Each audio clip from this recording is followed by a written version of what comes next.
Hi, everyone, and welcome. This is my response, as the title suggests, to Matt at the Accusation Network and his 5,000 subscriber contest. Congratulations, Matt, and thanks for the awesome questions. My name is also Matt, and check out my responses. Van Halen tend to take a lot of heat for their fourth album, Diver Down, and honestly, it's not their finest work. But it does still exude that David Lee Roth era Van Halen ethic of fun, and, if we're being honest, a bit of silliness. We actually get a cameo from the man who was probably directly or indirectly a little responsible for that ethic in the band to begin with. The father of the brothers Van Halen, Jan. Now, he plays clarinet on the cover Big Bad Bill is Sweet William Now, and in my opinion, he kind of makes the song. His playing is colorful and playful. He sounds just absolutely thrilled to be there, as does everybody else, to be honest. But it's him that makes the song what it is and keeps it from being what I would think would be probably a throwaway. It's a cool track, definitely kind of a neat little deep cut in the Van Halen catalog, and worth a revisit if you haven't heard this record in a while. Maybe the most controversial member change in hard rock and classic metal that didn't involve someone with the last name Hager, at least. Another Perfect Day, the fifth Motorhead album, was the first and only one to feature the guitar talents of one Brian Robbo Robertson. Now, it added a melodic sensibility, which was kind of contrary to the raw, blazing, heavy rock and roll of the classic trio. It didn't abandon those things entirely, but it was a definite shift, and the fans took notice. Not only that, Lemmy and Robbo clashed basically from the outset, coupling these issues with Robbo's bizarre behavior and fashion sense, plus his refusal to play classic Motorhead cuts on tour. It wasn't a surprise when Robbo got sacked within the year. Regarding the album, though, this is one of my personal favorite Motorhead albums, and has been since the first time I heard it. Is it more melodic? Of course it is, but these songs are brilliantly constructed, and there's a great variety of tracks on here, too.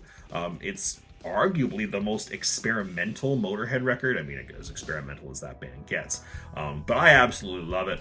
While it's obvious, as I said, Brian was not the guy for Motorhead in the long term, the sole artifact of his time in the band is one that should not be missed. A great one.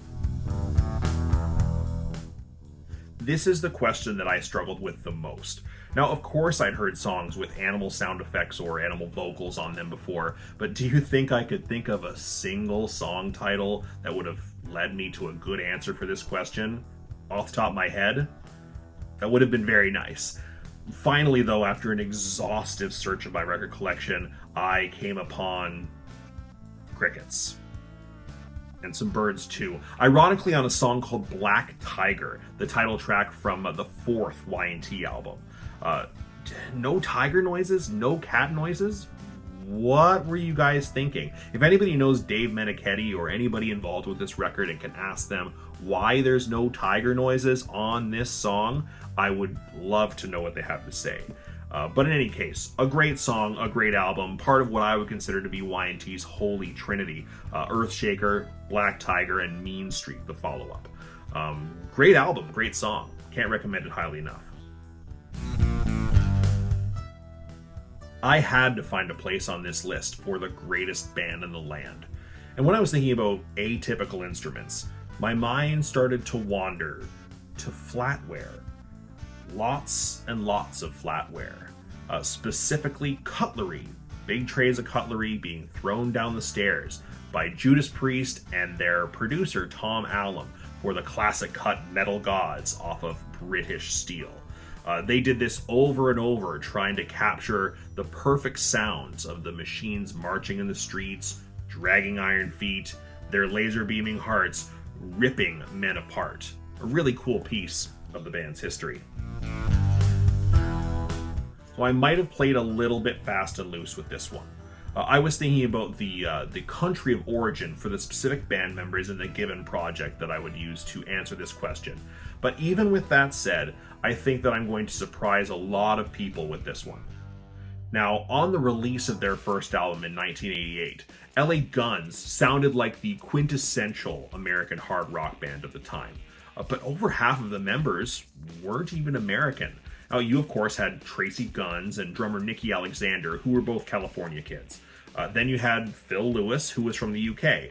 But on top of that, you had guitarist Mick Cripps, who was from Adelaide, Australia. And then you had bass guitarist Kelly Nichols, who was née Henri Perret, born in Montauban, France. But I guess it makes sense for LA Guns to be an international band of bards. After all, in the 80s, LA was where everyone wanted to be. For my unusual album from my collection, I had to go with this pain in the ass, but there's a story with it. Now, when I was a young, college-aged pup, the first club show I ever attended was headlined by Canadian stoner rock and heavy metal band Priestess. Their opener was an American metal band called Early Man. Now, some years later, I was in a local record store. I was far more immersed in record collecting at the time. And I came across a secondhand copy of Early Man's first album, Closing In. I thought, great, yeah, I'll have this. They were great when I saw them live. I walked up to the counter with that and a small stack of other records, and the owner of the shop noted Closing In down on his sales notebook. Then he tells me to hold on for a second. And then he pulls from a nearby shelf this thing. The 10-inch record of the Beware the Circling Fin EP by Early Man. Now this thing is housed in a 13.5-inch gatefold sleeve.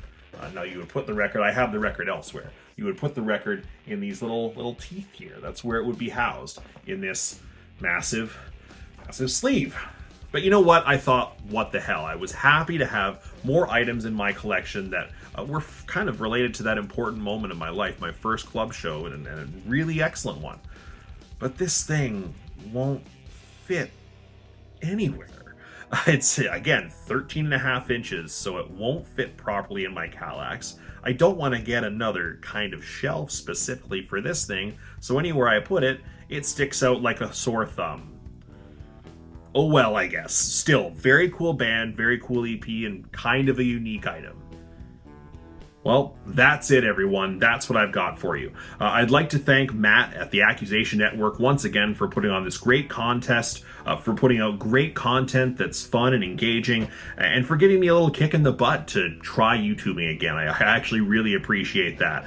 It's something I've always wanted to do because talking about music, talking about records is one of my favorite things to do. So you will see more videos from me in the not too distant future. Videos that will be of gradually improving quality.